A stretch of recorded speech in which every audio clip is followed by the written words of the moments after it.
Your radio right side up to Radio 96.1.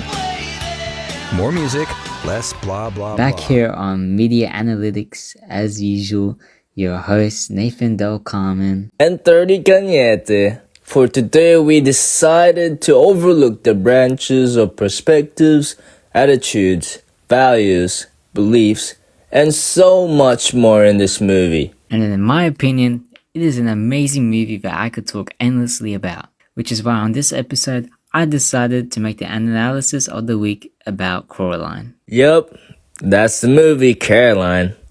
Highly praised film, and I too think it deserves the praise that it has earned.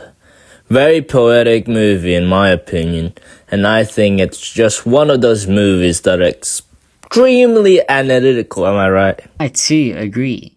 But could you care to give us a brief summary of the movie? Well, the movie is set to be a girl, Coraline, struggles to fit in her new home. However, she finds another parallel universe world within her new house, but it feels solitude within it. However, this isn't the case forever as she soon realizes the danger of the other mother trying to keep her. She faces many struggles to keep the one thing she truly loves, which is her family. Well, now that we had the basic idea of the plot, could you give us the main ideas or the points of the film? Yeah. Well, the ideas of the movie are quite broad in my opinion, meaning it isn't hidden behind the storytelling. It's a message informing us that family is irreplaceable and we should value what we are currently have in our lives. We can also see ideas and deceptions present within the character of the beldam and the other world in general. Well, what genre does the film fall into, Nathan? Well, Ferdy, the general described genre of the movie is a twisted dark fantasy with hints of horror elements. The movie undergoes multiple themes of disaster, mild horror, and creepiness, shown by the disturbing designs of the otherworld and the beldam's creations. Who would you say would be generally the target audience for this movie? What do you think? I would say that the target audience is meant for kids or families in general, as the movie does present a very valid message of loving your family. Not only that, but the stop-motion animation in the movie has an art style which would entice children more than adults. Well, Ferdy, what are your overall thoughts and recommendations for the movie? Bruv, in my opinion, I believe the film acts as a great lesson for children to respect their family. I would recommend this film to parents to show their kids, to teach them the true values of a family. Not only does it act as a good lesson, no, it also is a very enjoyable film.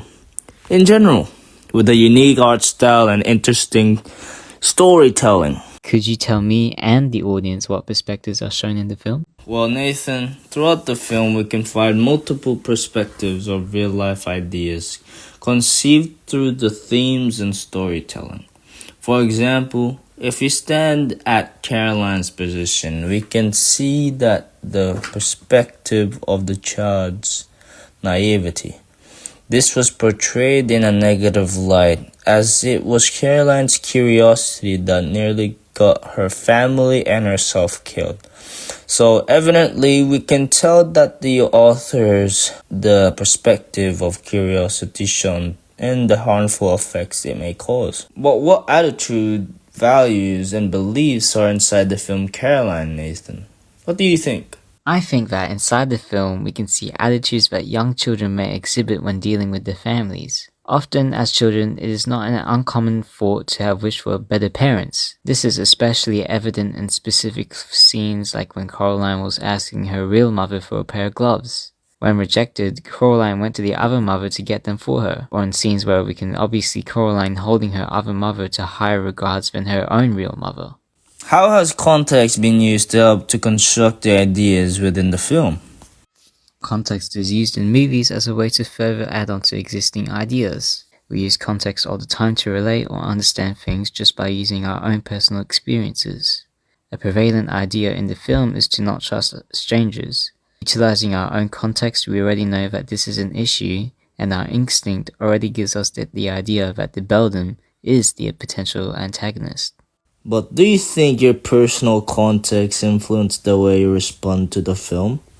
For me personally, I would say it does. Looking at your younger self makes relating to Coraline much easier. Our previous decisions made when we were younger are bound to have some sort of connection to the decisions and attitudes Coraline portrays. Scenes like Coraline arguing with her parents were more easily relatable than others, as I personally have been in the same position multiple times, which goes to show how personal context influences my response to the movie. What are some ideas about the world shaped within the film, Ferdy? Well, I mean, some ideas in the film could just be the saying, curiosity killed the cat. As I mentioned before, it was Caroline's curiosity whom got herself endangered. Self-endangered. This was initially shaped through the storytelling as we saw. Caroline goes through that door like literally no idea what's behind the door whatsoever.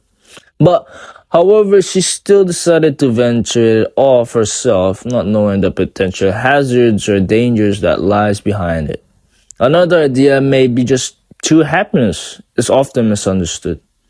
Caroline's missing her real parents, but they were really taken from Beldam's, literally evidenced by this. Well, what visual choices of style was used for the film effects? Well, in the film, they use stop motion capture of the movie really captivates the eye. The amount of detail can be quite unsettling though, and it makes the movie quite unnatural to watch. The detail to color can be seen as well. Whenever Caroline is in the real world, the colors are more dull, monotone, kind of like black and white. This symbolizes the unhappiness Caroline feels when she is in the real world.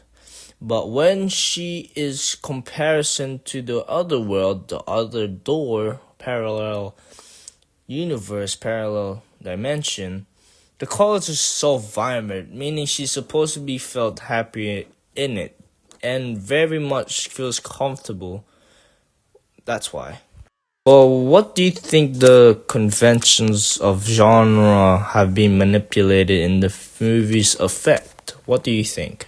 Well, for one, the character archetypes in the film had been manipulated for movie effect. The Beldam at first seems to be a welcoming character, but as soon as turns out to be the main antagonist. YB at first seems to be the usual trickster, but he eventually becomes the dude's antagonist and ends up helping to defeat the Beldam with Coraline. Another convention of genre that had been manipulated was the sets, or the locations of the movie. The original happier tone of the other world was used to deceive the audience's perception of what was truly going on in that place. What aspect did you most like about the film, Caroline?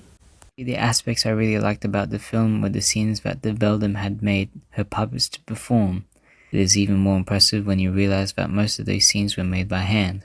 I also enjoyed the designs of some of the characters in the film. I especially believe that the Beldam's design is one of the more impressive ones, as it is genuinely terrifying to look at. What aspects did you least like about the film, Ferdy? Well, there was a few things that I didn't like about the film, though I do enjoy the film quite a bit. I find that the portrayal of Caroline and her decisions are an accurate reflection as to some kids act these days, which I personally find very unbearable. Another aspect of the film that I did not like was that for a PG film, some scenes of the film with Miss Pink and Miss Forcible had minor nudity. I believe these characters' designs could have been changed to something more appropriate to its intended audience, which is children and kids alike. But to be honest, it's very much a good film overall. And well, for today, I think that's all for the analytics behind Coraline. A lot of input was made, and I think that we have very valid opinions that don't need any arguing. Well, we hope you had fun analyzing with us, and we will see you on the next interview with a new film, an entirely new set of convictions to dissect and analyze. Feel free to listen on the new radio 96.5 This is me, Nathan. Thank you for listening to Media Analytics. Signing off. Peace. Music. So, flip your radio right side up to Radio 96.1. More music, less blah blah blah.